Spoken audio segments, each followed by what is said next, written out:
अच्छा जी, last time हमने organic chemistry start की थी। और ऑर्गेनिक केमिस्ट्री में हमने सबसे पहली फैमिली जो थी हमारी अल्केन्स। अल्केन्स की हमने होमोलोगस सीरीज स्टडी किया था। और अल्केन्स में नेमिंग देखी थी अल्केन्स की, इनके मॉलिक्यूलर फार्मूला बनाए थे, डिस्प्लेट फार्मूला बनाए थे और स्ट्रक्चर फार्मूला बनाए थे। उसके बाद हमने होमोलोगस सीरीज ऑफ अल्केन्स देखा था। और होमोलोगस सीरीज में अल्केन्स के जितने भी मेंबर्स हैं उनकी हमने प्रॉपर्टीज देखी थी कि डाउन द सीरीज इनके बॉइलिंग पॉइंट इंक्रीज होते हैं, फ्लेमेबिलिटी डिक्रीज होती है और विस्कोसिटी इंक्रीज होती है।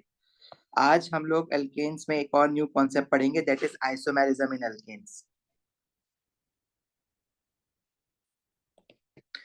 तो आइसोमेरिज्म की जो डेफिनेशन है, पहले वो डेफिनेशन लिखो, उसके बाद हम लोग आइसोमेरिज्म को डिस्कस करते हैं। अच्छा जी, आइसोमेरिज्म क्या है? बेसिकली हमारे पास कुछ कंपाउंड्स होते हैं, compounds having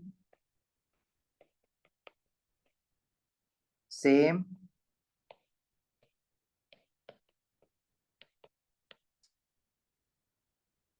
molecular formula but different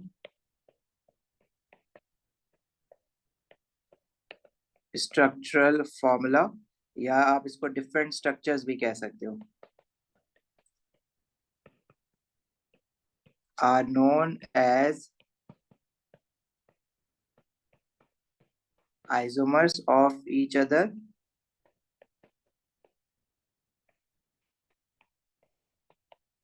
and the phenomena is known as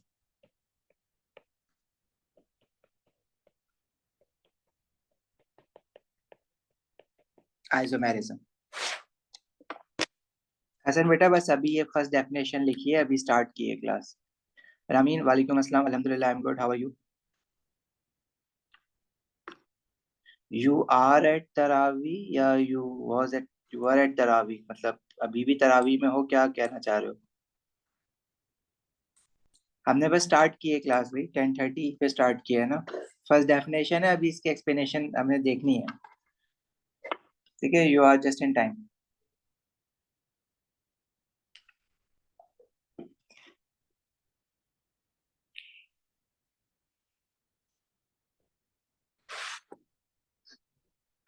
अच्छा, थोड़ा सा मुश्किल कॉन्सेप्ट है, बहुत ध्यान से सुनना है आप लोगों को। कोशिश करते हैं इसको, सारी चीजें इसमें हम लोग कवर करते हैं आज। अच्छा, अब फॉर एग्जांपल हम आइसोमेरिज्म जो देखेंगे अल्केन्स में, वो ब्यूटेन से देखना स्टार्ट करेंगे।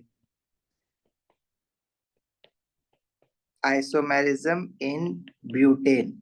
अब आइसोमेरिज्म क्या होती है एग्जैक्टली तो वो अब यहाँ पे आपको समझ आएगा। ब्यूटेन एक अल्केन है जिसका मॉलिक्यूलर फॉर्मूला हमारे पास होता है C4H10। ये मैं ब्यूटेन के जो फॉर्मूला मैं बना रहा हूँ वो अल्केन के जनरल फॉर्मूला से बना रहा हूँ, विच इज CnH2n+2। ब्यूटेन में 4 कार्बन एटम्स होते हैं, तो N की जगह पे जब हम 4 रखेंगे तो ब्यूटेन का फॉर्मूला बन जाएगा C4H10। अब ब्यूटेन का जो हमने डिस्प्लेट फॉर्मूला बनाया था वो इस तरह से बनाया था, इसमें भी है 4 कार्बन एटम्स जिनके बीच में सिंगल बॉन्ड्स होंगे, and all these carbon atoms have hydrogens attached to it. First carbon has 3 hydrogens attached, second carbon has 2 hydrogen attached, third carbon also has 2 hydrogen attached, and the last carbon has 3 hydrogens attached, क्योंकि carbon के 4 bonds आपको बनाने हैं।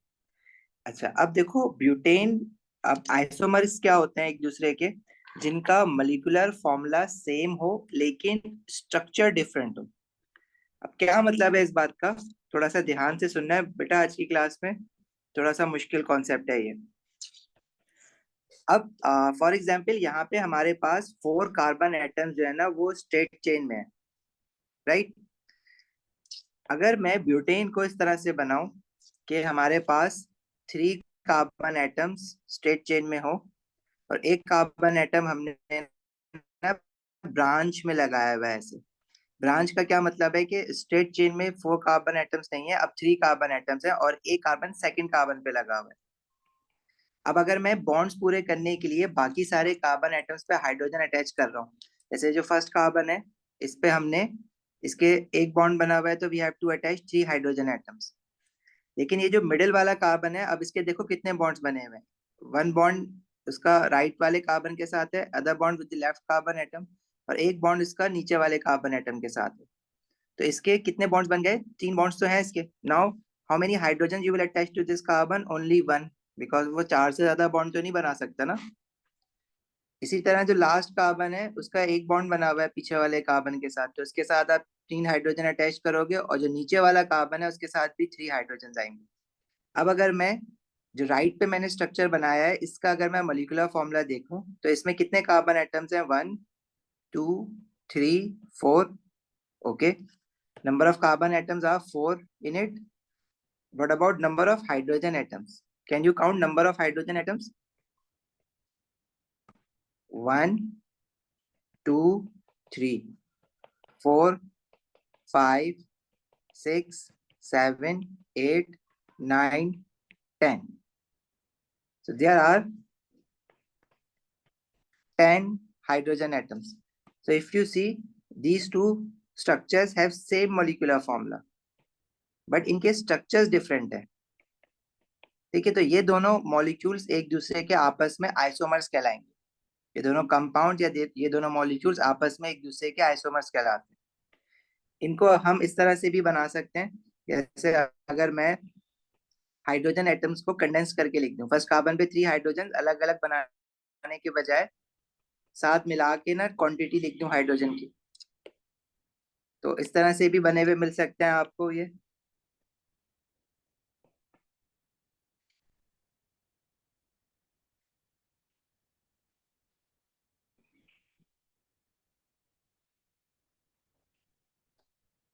Right, बताते हैं सियाला भी नाम की बात करते हैं। अली बेटा, आइसोमेरिज्म से स्टार्ट हुआ है, यहाँ से स्टार्ट हुआ है आज का काम। अच्छा, इसके अलावा क्या कोई और आइसोमर बना सकते हो उसका? मतलब कोई और ऐसा ब्यूटेन का मॉलिक्यूल जिसका मॉलिक्यूलर फॉर्मूला तो C4H10 ही हो, लेकिन स्ट्रक्चर डिफरेंट हो। अब बहुत सारे लोगों के जहन में सवाल आ रहे होंगे, आइडियाज भी आ रहे होंगे। अगर फॉर एग्जांपल हम एक काम ये करें कि 3 कार्बन स्टेट चेन में लगाएं और एक CH3 को ऊपर लगा दें, तो क्या ये एक न्यू आइसोमर बनेगा? सवाल पूछ रहा हूं मैं।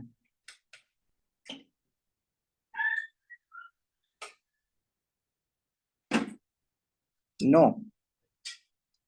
देखो, ये हमारा एक लेफ्ट वाला फर्स्ट आइसोमर हो गया, ये सेकंड हो गया, ये जो नीचे मैंने बनाया ना थर्ड वाला, ये भी सेकंड ही है, बस मैंने फ्लिप करके रखा हुआ है उसको। 4 carbon in square shape. 1 minute मुझे दो कि जरा मेरे ख्याल से इसको ना वो किट से समझाते हैं।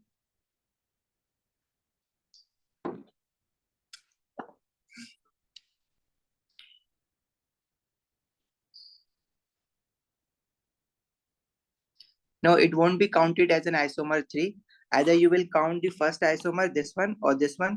ये दोनों आइसोमर होंगे, या तो आप फर्स्ट वाला काउंट करोगे या नीचे वाला काउंट करोगे।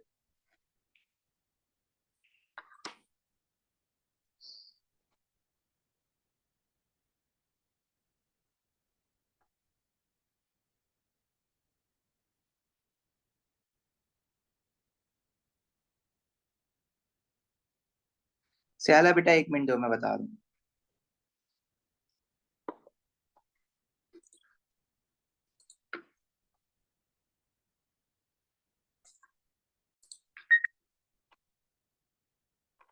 देखो, ये नजर आ रहा है आप लोगों को? अगर ये 4 कार्बन, देखो पहला वाला जो ब्यूटेन है, मैंने तो सिंपल क्या किया है, 4 कार्बन स्ट्रेट चेन में लगा दिए ना, तो ये फर्स्ट आइसोमर होगा ब्यूटेन का। ठीक है, जिसमें 4 कार्बन स्ट्रेट चेन में लगे हुए हैं, ये सारे कार्बन है, 1 2 3 एंड 4। ये तो हमारा मेन जो ओरिजिनल ब्यूटेन है ना, वो वाला स्ट्रक्चर है। इस पे हाइड्रोजन लगे हुए होंगे, हाइड्रोजन मैंने नहीं लगाए, ठीक है। हाइड्रोजन आप सिर्फ इमेजिन कर लोगे, इस पे लगे हुए हैं सारे। पहले वाले पे जो ब्लैक वाला है, इस पे 3 हाइड्रोजन लगे हुए हैं। जो लास्ट वाला है दूसरे एंड पे, इस पे 3 हाइड्रोजन लगे हुए हैं। और बाकी बीच में दो वालों पे 2 हाइड्रोजन लगे हुए हैं। तो पहला वाला तो ये हो गया।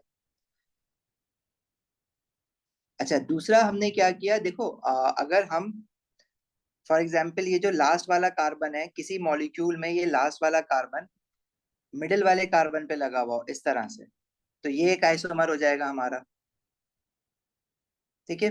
सी, इसमें देखो ये वाला कार्बन जब यहाँ पे लगे होने के बजाय बीच वाले कार्बन पे लगा होगा, तो इसके साथ अपने 3 हाइड्रोजन भी तो होंगे ना हसन, तो इसको हम क्या कहेंगे, CH3। जो नीचे वाला कार्बन है इसके साथ 3 हाइड्रोजन होंगे तो CH3 हो जाएगा नीचे वाला।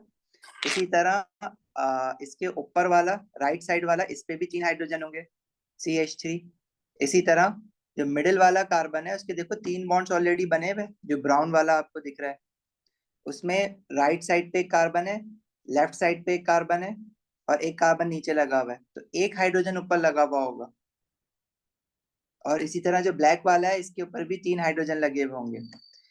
अच्छा, मैंने जो इसके नीचे बनाया हुआ है ना स्क्रीन पे, स्क्रीन स्टक नहीं हुई भी है, मैं स्क्रीन पे दिखा नहीं रहा हूँ, मैंने ना वो खोला हुआ है, कैमरा खोला हुआ है, तो आप जरा देखो साइड पे रिकॉर्डिंग आ रही होगी, उसको जरा सा जूम कर लो तो आई थिंक इसमें फीचर होता है, बड़ी हो जाएगी रिकॉर्डिंग, या कर्सर से ड्रैग करके तो बीच में लिया।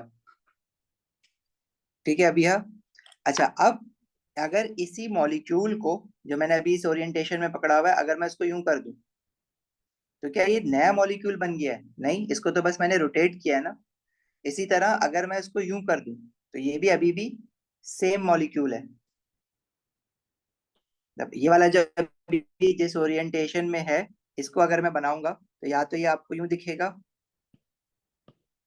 वीडियो आ रही है सबके पास या नहीं आ रही है?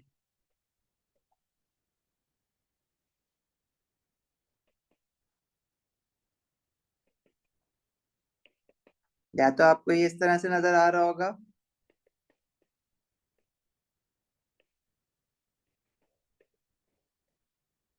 या आपको ये इस तरह से नजर आ रहा होगा।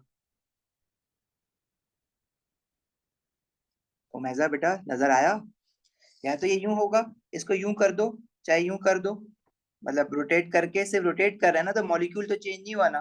तो क्या ये सारे जो मैंने बनाए ये डिफरेंट आइसोमर्स काउंट होंगे? नहीं। तो फिर मैं इनको 3 नंबर नहीं लिखूंगा ना, फिर मैं इन सबको ही 2 लिखता हूँ, क्योंकि ये सारे आइडेंटिकल मॉलिक्यूल्स हैं। These are not different isomers. तो अभी तक हमने सिर्फ 2 ही आइसोमर्स बनाए ब्यूटेन के, एक पहला वाला जो स्ट्रेट चेन ब्यूटेन है जिसमें सारे कार्बन स्ट्रेट चेन में लगे हुए हैं, जो हमने इस तरह से बनाया। ठीक है, this is my straight chain butane. इसके बाद अगर मैं एक कार्बन को बीच वाले कार्बन पे लगा दूंगा तो ये ब्रांच्ड ब्यूटेन कहलाएगा। इसको अगर आप रोटेट कर दें, ऊपर कर दें, चाहे इसको जिस ओरिएंटेशन में भी रोटेट कर दें, ये दूसरा मॉलिक्यूल थोड़ी है, ये तो बस रोटेट हो रहा है ना।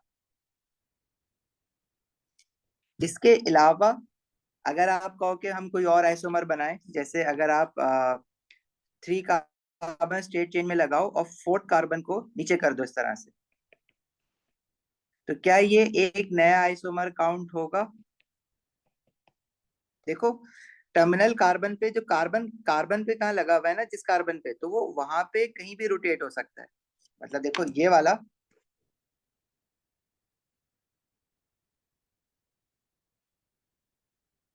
जिस तरह से लगा हुआ है ना, अगर ये जो लास्ट वाले 2 कार्बन है जो पर्पल कलर में दिख रहे होंगे आपको, इनको अगर मैं इस कार्बन के ऊपर लगा दूं, तो ये एक अलग स्ट्रक्चर नहीं है, ये वाला एक ही कार्बन पे लगा हुआ है ना, तो इस कार्बन पे कहीं भी रोटेट हो सकता है किसी भी वक्त, वो कभी सीधा भी हो सकता है, यहाँ भी आ सकता है, वो नीचे भी जा सकता है।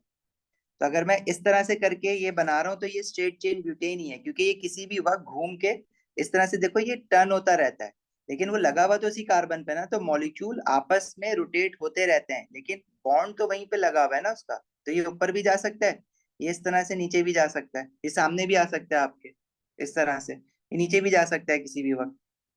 इसी तरह ये ऊपर भी जा सकता है।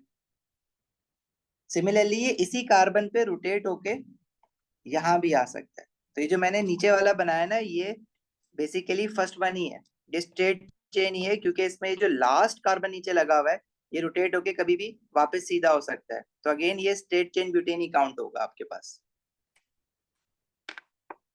ये सेम आइसोमर है, और ये किससे सेम है, ये 1 से सेम है जो मैंने नीचे बनाया। अगर आप इसको कहो कि इसको हम इस तरह से बना दें कि 3 कार्बन स्ट्रेट चेन में और एक ऊपर लगा दें, तो भाई ये भी सेम ही चीज है, मतलब ये यूं था, नीचे था, अब ये मॉलिक्यूल को टक्कर लगी, ये रोटेट हो गई, यूं हो गया, तो मॉलिक्यूल थोड़ी चेंज हुआ, सेम मॉलिक्यूल है। तो ये भी क्या है, फर्स्ट वाला ही है, राइट। इसके अलावा अगर आप कहो कि इसको हम इस तरह से बनाएं, मतलब ये जो स्ट्रेट चेन ब्यूटेन है, इसमें जो 1 2 3 4 फर्स्ट वाला कार्बन सेकंड वाले कार्बन पे ऊपर लगा दें, और थर्ड वाला कार्बन के नीचे फोर्थ वाला कार्बन नीचे कर दें, तो ये भी स्ट्रेट चेन ब्यूटेन ही है, मतलब ये इस तरह से बना हुआ है। लेकिन ये एक ही मॉलिक्यूल है, क्योंकि ये कभी भी वापस सीधा हो सकता है, क्योंकि एक ही कार्बन पे बॉन्ड्स रोटेट कर सकते हैं, वो अपनी जगह तो चेंज नहीं कर रहे हैं ना। देखो, ये वाला ब्लैक वाला ये ब्राउन वाले के नीचे है, और अभी भी ये ब्राउन वाले पे लगा हुआ है ना। इसी तरह ये वाला जो है वो इधर कर दो, सही है। तो ये थोड़ा सा मुश्किल होगा समझना, अभी इस तरह से अभी क्वेश्चंस करते हैं इसके, आपको चीज समझ आ जाएगी, क्वेश्चंस मुश्किल नहीं होते हैं इसके। तो जितने भी मैंने अभी बनाए ना, ये सारे वन वाले ही हैं, तो ये अलग आइसोमर काउंट नहीं होंगे। तो ब्यूटेन के सिर्फ दो ही आइसोमर्स बन रहे हैं, एक ये बन रहा है स्ट्रेट चेन ब्यूटेन जिसमें 4 कार्बन आ रहे हैं स्ट्रेट चेन, और एक बन रहा है ये वाला जिसमें एक कार्बन ब्रांच में आ गया। बाकी सारे जो है ना वो ब्रांच वाले ही हैं, ये वाला ये सेम है, बाकी जितने जिन पे मैंने 2 लिखा हुआ है ना, ये सारे सेम ही आइसोमर्स हैं, और ये जो मैं येलो में शेड कर रहा हूँ ये भी सारे वन वाले ही हैं।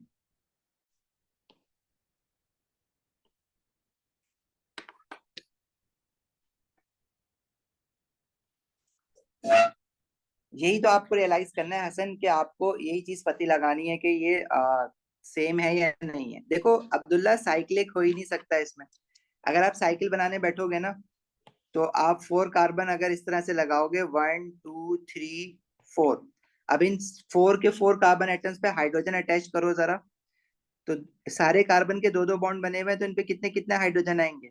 Every carbon will get 2 hydrogen atoms, 1 2 3 4 5 6 7 8। तो ये तो ब्यूटेन का मॉलिक्यूलर फॉर्मूला ही नहीं बन रहा ना। तो आइसोमर होने के लिए पहली कंडीशन क्या है कि compounds must have same molecular formula. Butane का तो मॉलिक्यूलर फॉर्मूला C4H10 बन रहा है, तो इस तरह से साइकिल वाला ब्यूटेन का आइसोमर नहीं बन सकता, वो आगे बनेगा ब्यूटीन का, लेकिन इसका नहीं बन सकता।